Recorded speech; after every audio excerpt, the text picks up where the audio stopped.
we're working on a 1997 Chevy pickup Silverado with a 5.7 liter, and the complaint was that the car wouldn't start right away.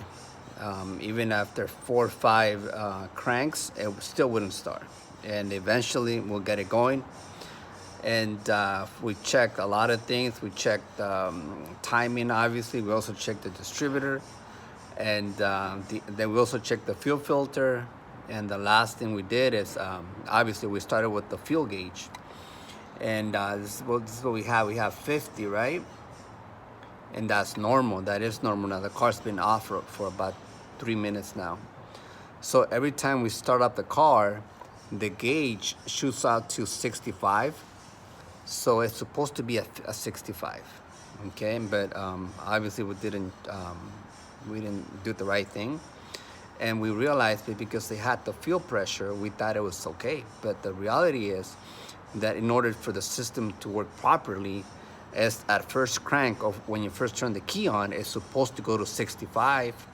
And as soon as you turn the car off, it's supposed to hold at least that. And the car's off right now and it's still holding. It wasn't holding before. So as soon as we shut the car off, right, that gauge will drop all the way down to 0.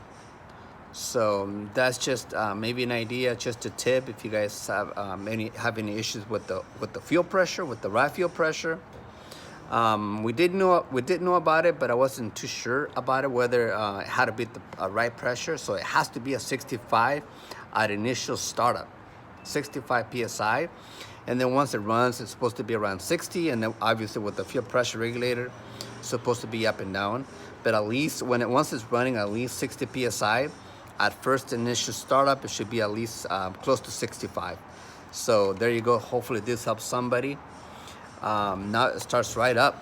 We have no problem. So any questions, comments, please put them down below, and make sure you subscribe. It really helps a lot, and it keeps our business going as well too. All right, have a good day.